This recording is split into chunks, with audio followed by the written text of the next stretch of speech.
All right, deportations finally on the Obama administration list of things to get done. The president's a very real threat to go it alone, and Elizabeth Warren not exactly out of the Democratic presidential mix by any means. All this in a bag of chips. We check out the latest from the Newsmax website. Welcome in managing editor Tim Collie. Tim, good to see you again today, or hear you, I should say. Hey, Ed, how you doing? Excellent, my friend. Here we go. Top of the website right now as we look currently. More lost emails. FEC destroyed hard drive of ex-learner employee. Wow, Tim. Shocker. Stunner. I never would have guessed that this would eventually make the light of day. You have to wonder if they have a hard drive, destroying department or a whole, task force, that deals with destroying the hard drives. There seems to be a lot of them falling under the hammer. Does it not almost, and you certainly as a journalist and myself as well, we look at stories such as this and we say, you have to wonder how long they think that they can get away with this. And certainly there is somebody here trying to get away with something, but you've got to expect that they know there's a trail somewhere and someone's going to find it sooner or later. Oh, yeah. In the age of the NSA monitoring everything, it's inconceivable. They can't back up their email or have records to it, or they don't. It reeks to high heaven. All right, we have talked an awful lot here on this show and also on America's Forum and the Steve Malzberg Show a lot about Elizabeth Warren. Here's one from the website now. Elizabeth Warren's popularity surging among progressives. This is interesting because Elizabeth Warren herself has indicated that people know she does not want to be a candidate in 2016. She doesn't want to even think about running for president. Yet, aren't you like me? You you can just kind of smell those little burning embers there where something is burning here and it's not going to go away. Oh, yeah, she is a fundraising juggernaut, clearly on the progressive side, and she's going into places like West Virginia where Obama didn't win any counties, and she's raising money for candidates, and it's something to see. I think Hillary's going to have a real challenge on her hands if she decides, because she's the only candidate really you hear as a possible alternative to the Clinton machine. And we here in MidPoint are one of those shows, and I'm certainly one of those journalists that always wants to check my facts over and over again. Interesting here also on the website, WAPO, which is short for Washington Post, fact checker gives Obama 3 Pinocchios on GOP criticism. Pinocchios are not something you want in any form of life, especially politics.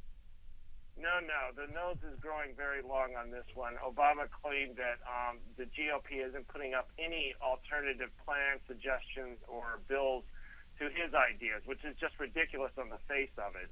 But they to their credit, they took him on and gave him the Pinocchios. It's always good to see that Geppetto certainly would be proud that his little boy is being used for something so important in American societal existence these days.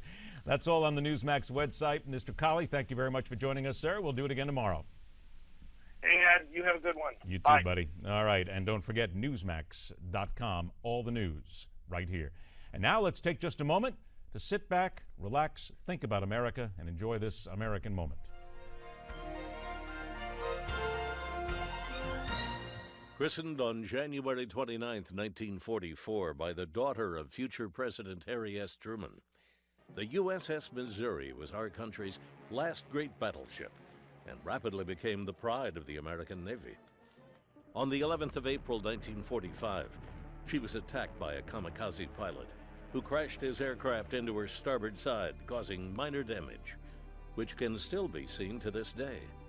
The Missouri's commander, Captain William N. Callahan, ordered the pilot's body to be recovered so he could be buried at sea with full military honors. Serving with distinction throughout the Great War and beyond, it seemed only fitting when General of the Army Douglas MacArthur chose her as the site of the Empire of Japan's unconditional surrender. On the day of the signing, September 2nd, 1945, General MacArthur put little trust in his former adversary, so as a precaution, he ordered over 1,000 Allied combat aircraft to fill the skies over Tokyo Bay as a warning to the Japanese. Should they be planning anything but complete and unconditional surrender, retribution would be swift and complete. With her decks filled with sailors and soldiers alike, Supreme Allied Commander Douglas MacArthur began the ceremonies. He took his pen and handed it to General Jonathan Wainwright. Wainwright was touched. He had stayed on in the Philippines during the 1941 Japanese invasion, survived the Bataan Death March, and spent 4 years in a Japanese POW camp. A new long peace between Japan and America had begun. Big Mo, as she was affectionately known, permanently dropped anchor in Pearl Harbor on January 29, 1999, and opened as a museum, forever commemorating the site where America's involvement in World War II began and where it ended. For Newsmax TV, I'm Bill Curtis, and this is an American Moment.